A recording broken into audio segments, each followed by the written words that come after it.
என்னோட ஒய்ஃப் பிரியங்கா. இவளோட left hand வேலை செய்யறதில்ல.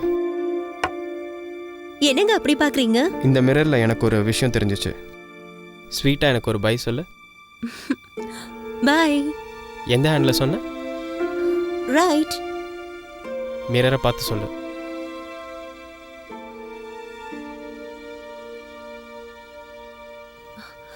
லெஃப்ட். உன் லெஃப்ட் ஹேண்ட் ஒர்க் ஆகலன்னு நினைக்காத. Just feel it. உன் லெஃப்ட் ஹேண்ட் இன்னும் ஒர்க் ஆகிட்டு தான் இருக்கு. ஒரு நம்பிக்கை எனக்கு. Both body and mind speaks the same language. அதனால தான் இந்த மிரர் இமேஜ்.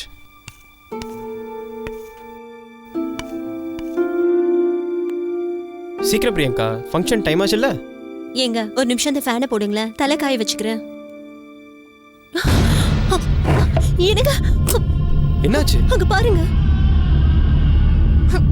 நான் ஒத்துக்க மாட்டேன். அம்மா காட்டி கொடுத்துட்டாங்க. சீட் பண்றீங்க. நீங்க தான் திரும்பியா அவுட். என் நம்பிக்கை வீண் போகல. True sense makes everything perfect. அது கரெக்ட் தான்.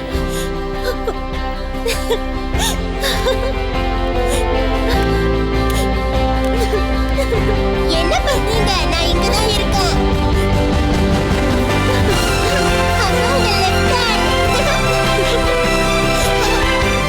இப்போ நான் சந்தோஷமாக இருந்தாலும் எனக்குள்ள ஒரு பயம் இருக்கு. நாங்கள் சந்தோஷமாக இருந்த ஒரு மழைக்காலம். அப்போது அவளோட லெஃப்ட் ஹேண்ட் நல்லா தான் இருந்துச்சு. ஆனால் சில நேரத்தில் அவள் லெஃப்ட் ஹேண்ட் என்ன பண்ணுதுன்னு அவளுக்கே தெரியாது. அப்படியே தெரிஞ்சாலும் அதை அவனால் கண்ட்ரோல் பண்ண முடியல.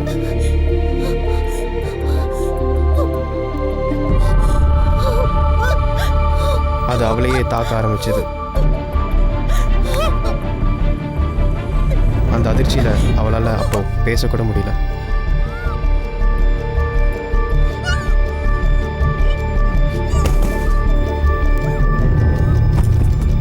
அவ என்ன சொல்ல வரான்னு எனக்கு தெரியல.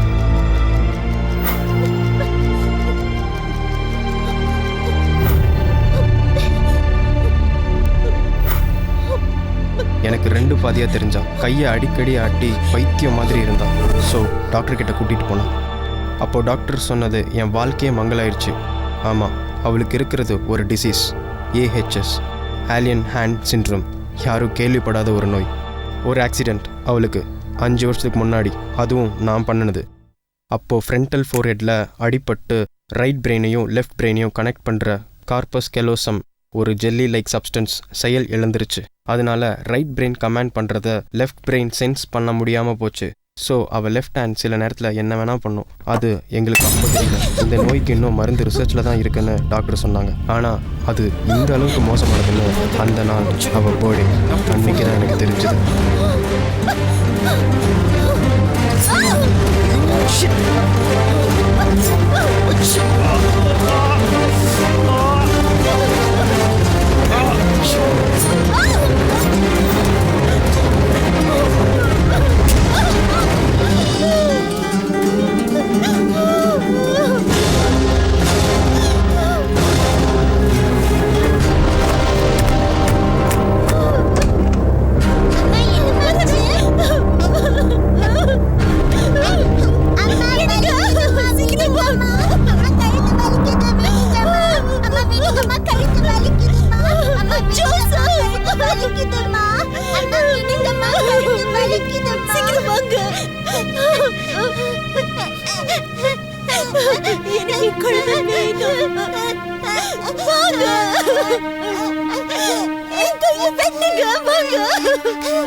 இப்போது அவள் கை சரியாயிடுச்சுன்னு நான் சந்தோஷப்பட்டாலும் ஒரு டவுட். திரும்பியும் அவள் லெஃப்ட் ஹேண்ட் அந்த டிசீஸ்னால் அதே மாதிரியே ஒரு சம்பவம் பண்ணிருச்சுன்னா நான் என்ன செய்ய?